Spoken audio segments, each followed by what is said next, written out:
Welcome to the Copperfield Electric Podcast. Um, so imagine you're winding down for the night. Heck yeah.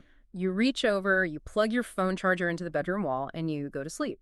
But somewhere, deep inside your drywall, a 70-year-old wire just sparks Oh, man. because the connection has been quietly loosening for, decades. And tonight, the electricity finally jumps that tiny gap. Right, it arcs. Exactly, it arcs, and it reaches this plasma-level heat, just silently cooking the ancient insulation around it while you sleep. Which is truly terrifying. It is. It's a nightmare.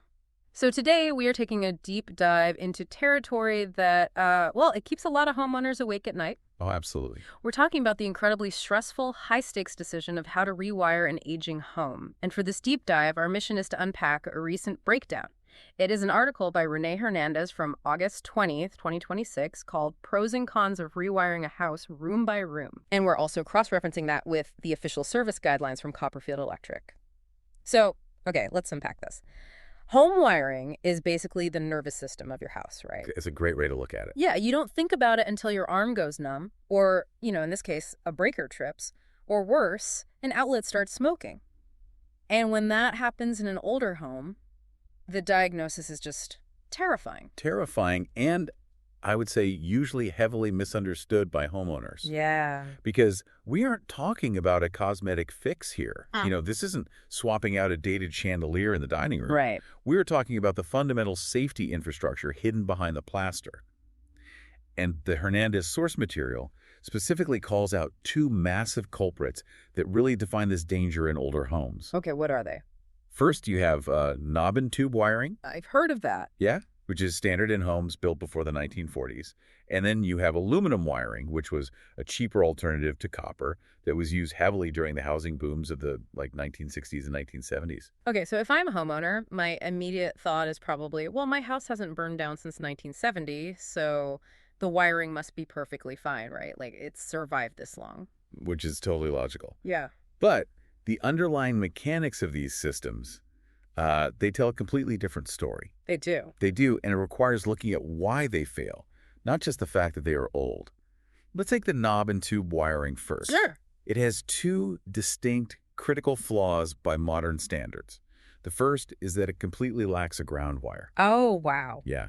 Modern systems have a ground to safely redirect rogue electricity away from you and your appliances if a fault occurs. Knob and tube doesn't, making it a severe shock hazard. Right, because the electricity has nowhere else to go but into whatever's touching it. Exactly. But the second flaw is a severe fire hazard based on its actual physical design. How so? Well, knob and tube wiring was designed to dissipate the heat it generates directly into the open air space inside your wall cavities. Oh, wait, meaning it literally needs empty space to breathe and cool down? Precisely. Hmm. Now imagine a homeowner decades later deciding their old house is a bit drafty, right? Oh, I see where this is going. Yeah. So they hire a company to blow, cellulose or fiberglass insulation into the walls. Right. They've just smothered a wire that relies on open air to cool itself. So the heat builds up, degrades the wire, and eventually starts a fire directly in the insulation. That is deeply unsettling. It is. And what about the aluminum wiring from the 70s? Because, aluminum is still metal. It conducts electricity. So why is that one a ticking time bomb? It comes down to thermal expansion. Okay. When electricity flows through a wire, the wire heats up. When the current stops, it cools down. Right. Aluminum expands and contracts at a significantly different, more drastic rate than copper when subjected to these temperature changes. Oh. So over decades of running your vacuum, turning on your lights, and running your heater, that constant swelling and shrinking, it physically loosens the connections where the aluminum wire meets the screws at your outlets and switches. Wow. So the wire actually wiggles itself loose from the metal contact point over time? Yes. And when that connection breaks, even by just a millimeter, the electricity doesn't just stop flowing, it tries to jump the gap. Just leaps across. Right. That is what we call arcing. Hmm. Electricity jumping through the air creates an electrical arc, which generates temperatures that can easily melt plastic and ignite surrounding building materials. Unbelievable. So when an inspector finds either of these systems, the conversation immediately shifts. You are living with active hazards. The question is no longer if you need to replace it, but how you survive the process of fixing it. Which brings us to the ultimate homeowner dilemma. Because the phrase whole house rewire I mean, it sounds like a financial and logistical apocalypse, right? Really does. It conjures up images of a gutted house, a maxed out credit card, and living out of a suitcase for a month. Yeah. So because that sounds so extreme, the Hernandez article presents a very tempting alternative, which is tackling it piecemeal, doing it room by room. Right. It's the most natural compromise people reach for. And honestly, on paper, the appeal is undeniable. It makes a lot of sense. The text outlines some very distinct advantages to this phased approach, starting with the disruption factor, or rather, avoiding it entirely. Yeah, I can completely see the appeal here. I mean, if you rewire room by room, your daily life basically continues uninterrupted. Exactly. Like if the electricians are tearing open the walls in the guest bedroom on a Tuesday, only the guest bedroom loses power. Your kids can still do their homework at the kitchen island, your home office router stays online, and the family doesn't have to pack up the dog and relocate to a motel for 2 weeks. Disruption is a massive psychological barrier to home maintenance. Uprooting a family's routine is just a logistical mountain. But the other barrier, and often the deciding factor, is the budget. Oh, absolutely. The budget pacing is a huge selling point here. A full rewire is easily a massive 5-figure bill. The room-by-room approach essentially turns that gut punch into smaller, manageable phases spread out over months or even years. Yeah. It sounds like paying for a car in monthly installments versus dropping a massive bag of cash all at once. Plus, the article talks about targeted risk management, right? Yes, attacking the most vulnerable points first. Right. So if your kitchen breaker trips every single time the microwave and toaster run simultaneously, or you've noticed scorch marks on a laundry room outlet, you can prioritize those specific rooms. Fix the things that are on fire first. Exactly. Or, you tie the wiring update to natural life events. Like what? Well, say you're already remodeling the master bathroom, right? So you rewire it while the drywall's already down. Or you're prepping a nursery for a newborn, so you make absolutely sure that one specific room is completely safe.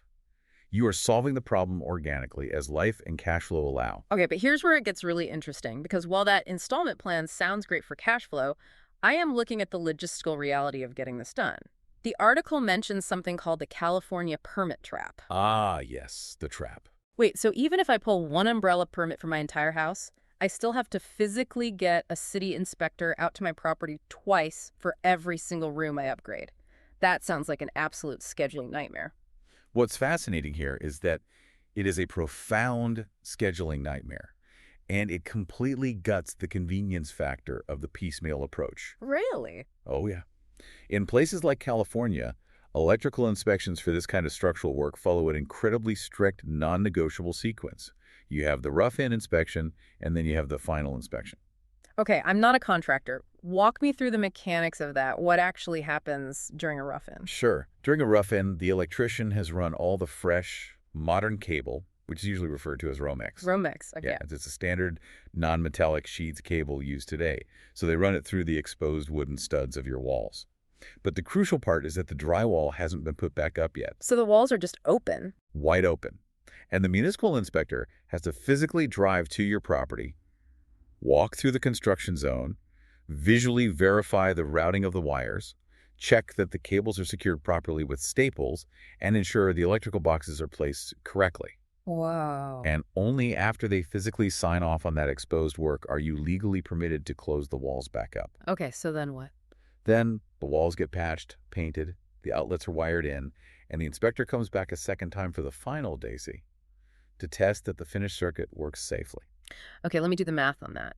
If I'm doing my house room by room, let's say it's an average 8-room house, am I dealing with 16 separate inspector visits? That is the reality. 16. 16.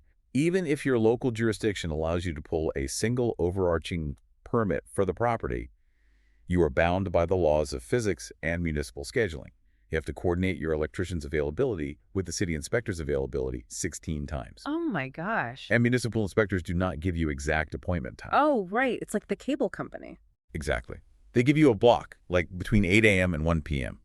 So that's 16 mornings of my life spent sitting on the couch, waiting for a city official to knock on my door while half my room is torn apart. Yes. And every single one of those visits stalls the project. But, the hidden traps of the piecemeal approach aren't just about losing your mornings. They are deeply structurally financial. I can imagine. Let's look at the cumulative costs the text breaks down. Yeah, I imagine mobilization costs are a huge factor here. Like, I'm not just paying for the copper wire and the hourly labor to run it. You are paying for the setup and tear down every single time that crew comes out. Because it takes time for an electrical crew to mobilize. They have to park, prep the site, lay down heavy drop cloths, bring in their specialized tools, and then pack it all up at the end of the day. And you pay for that time. You are paying for that overhead for the kitchen, and then again 3 months later for the living room and again for the bedroom. And then there's the drywall. Because they have to smash holes in my walls to snake these new wires through. Exactly. They're cutting access holes. So now you have wall patching.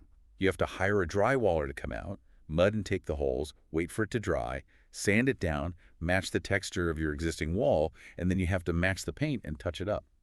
Doing that once for a massive whole house project has to be wildly cheaper than hiring a drywaller to come out for 8 separate micro projects over 3 years. Wildly cheaper. Yep. The economies of scale are completely vaporized in the room-by-room approach. You are duplicating your overhead costs exponentially. That makes total sense when you lay it out like that. But beyond the wallet, there is a psychological toll that I think is highly underappreciated when we talk about home renovations, and that is the lingering danger.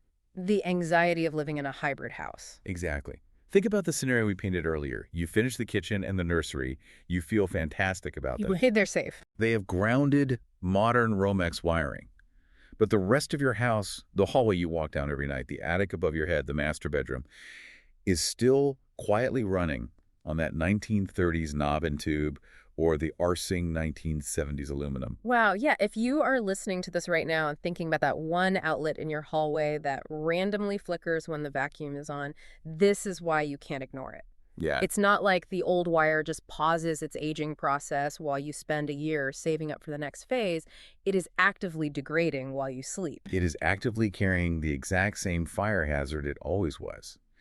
You know, what's fascinating here is how the piecemeal approach gives homeowners a false sense of security. Because you did something. Right. You feel like you've addressed the problem.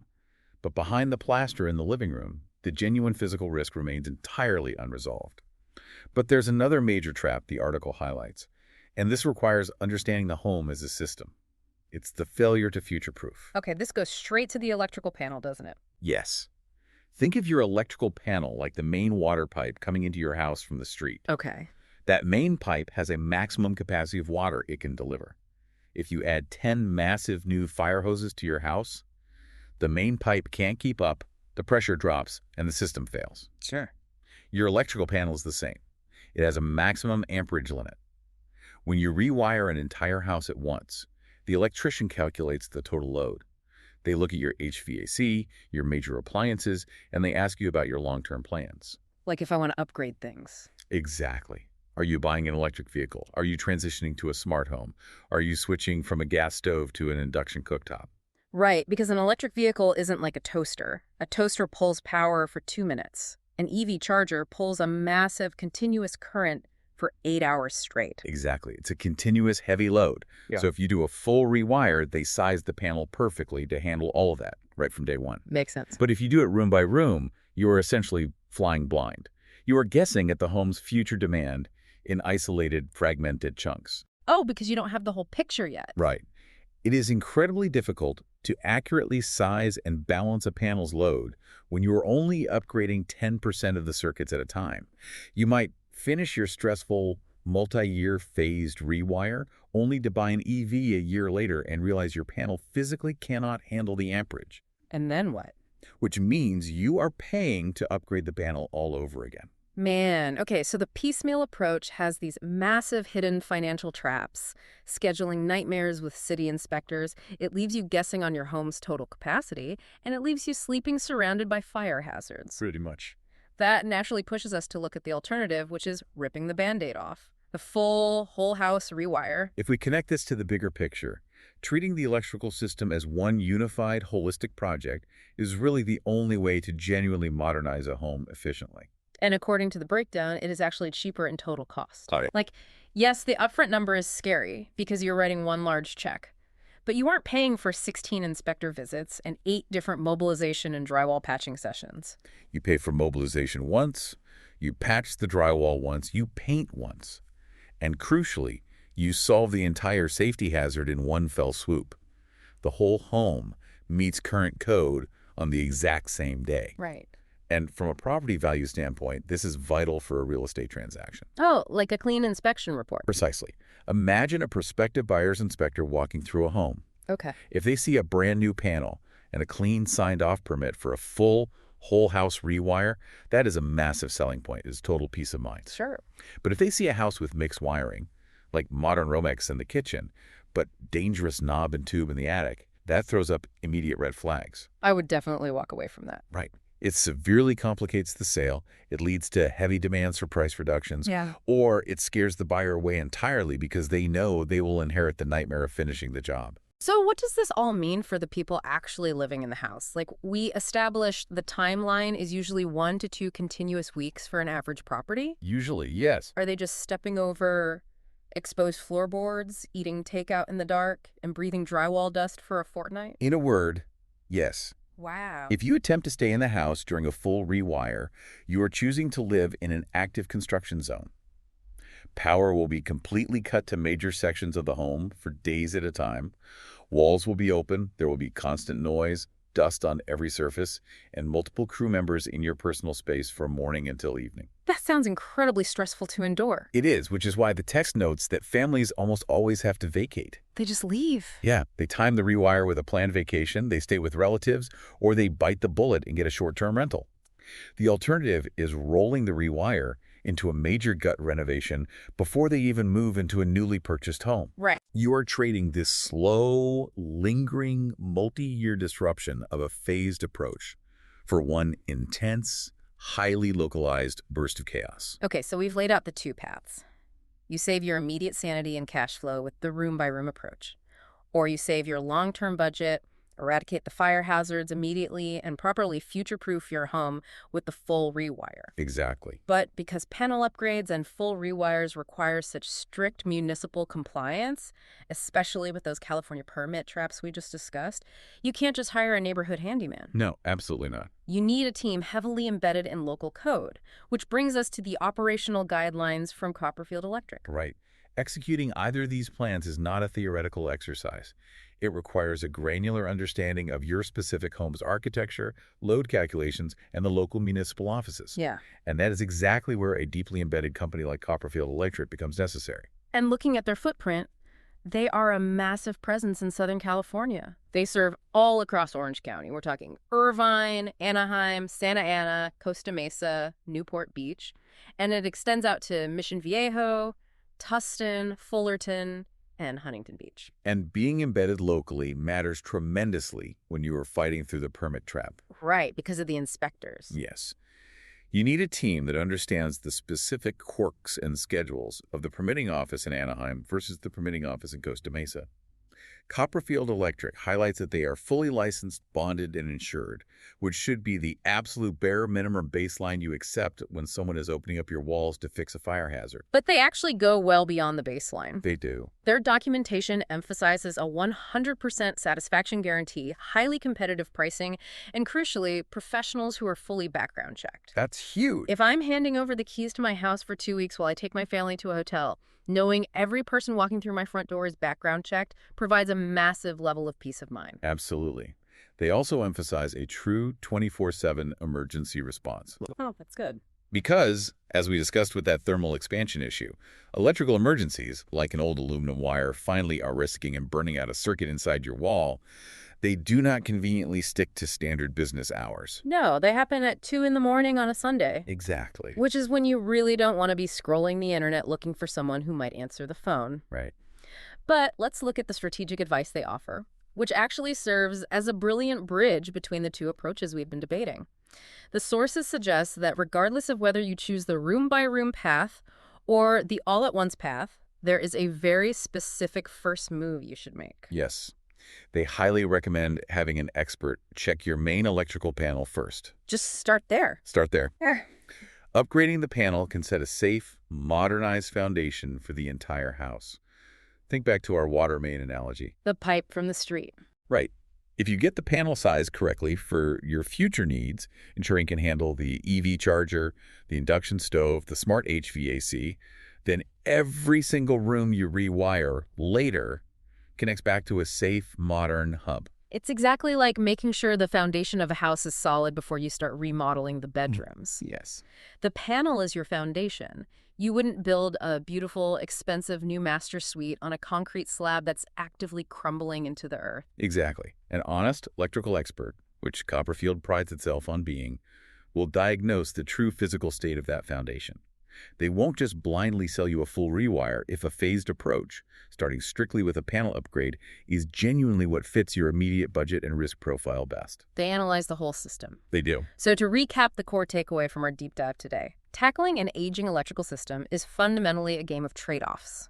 Going room by room saves your immediate sanity. It keeps the kids at the kitchen island, it keeps the home office running, and it protects your immediate cash flow.